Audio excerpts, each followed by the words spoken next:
Yəhudanın məktubu.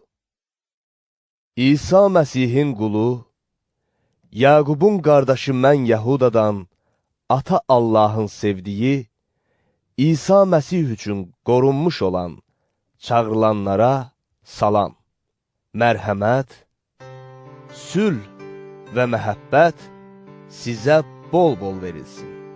Sevimlilər, ümumi xilasımızla bağlı sizə yazmağa çox səy göstərirdim.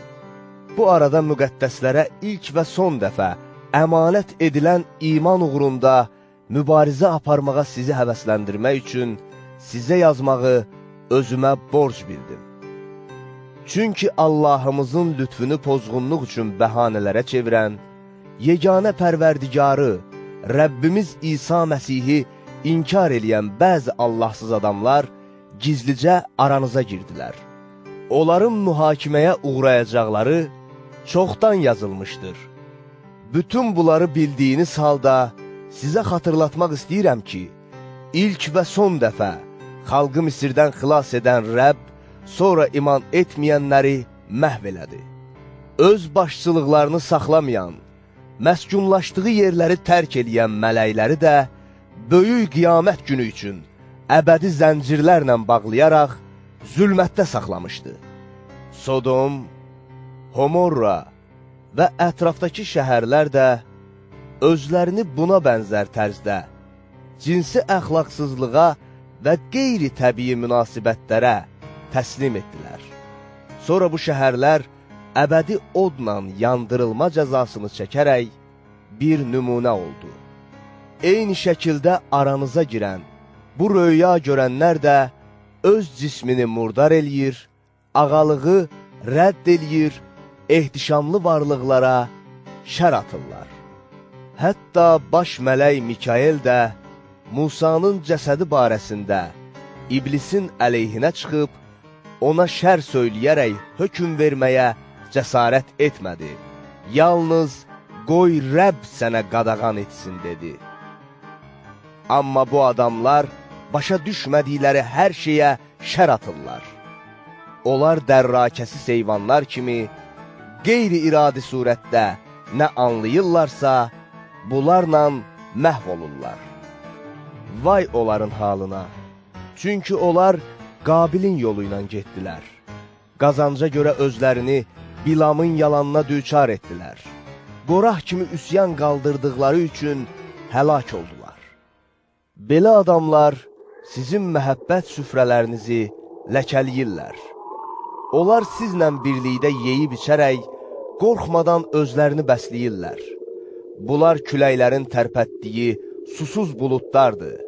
Payızda meyvə vermədiyi üçün kökündən qoparılmış və 2 dəfə ölmüş ağaclardır.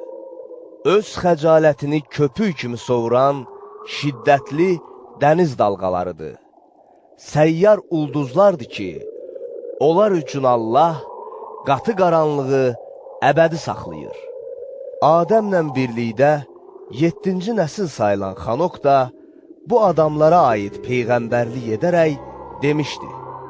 Budur, Rəbb saysız, hesabsız, müqəddəs mələkləri ilə gəldi ki, hamını mühakimə etsin və Allaha qarşı gördükləri Allahsız işlər və Allahsız günahkarların özünə qarşı inatkarcasına dedikləri bütün sözlər üçün məhkum etsin.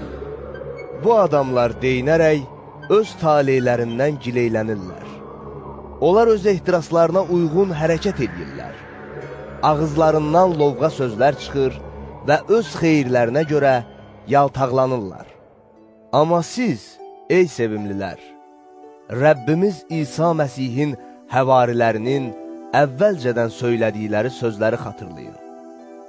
Onlar sizə dedilər, axır zamanda öz Allahsız ehtiraslarına görə hərəkət edən rişxəndçilər ortaya çıxacaq. Bunlar ayrılıq salan, öz təbiətinə əsir olan, ruha malik olmayan insanlardır. Sizsə, sevimlilər, özünüzü ən müqəddəs olan imanınızın təməli üzərində inkişaf etdirin və müqəddəs ruhun idarəsi ilə dua edin. Rəbbimiz İsa Məsihin əbədi həyata aparan mərhəmətini gözləyərək, özünüzü Allah məhəbbətində qoruyun. Şübhə eləyən adamlara qarşı mərhəmətli olun.